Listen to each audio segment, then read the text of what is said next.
The power of rebuilding yourself. Rebuilding oneself takes courage, resilience, and determination.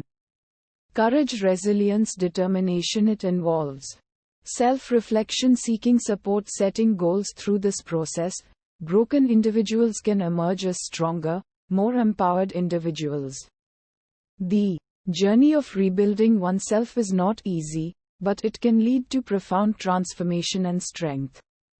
Brokenness can result from trauma, loss, hardships. Rebuilding oneself involves self-reflection, seeking support, adopting healthier coping mechanisms, and setting goals for personal development. It requires confronting past experiences, cultivating self-compassion, and resilience.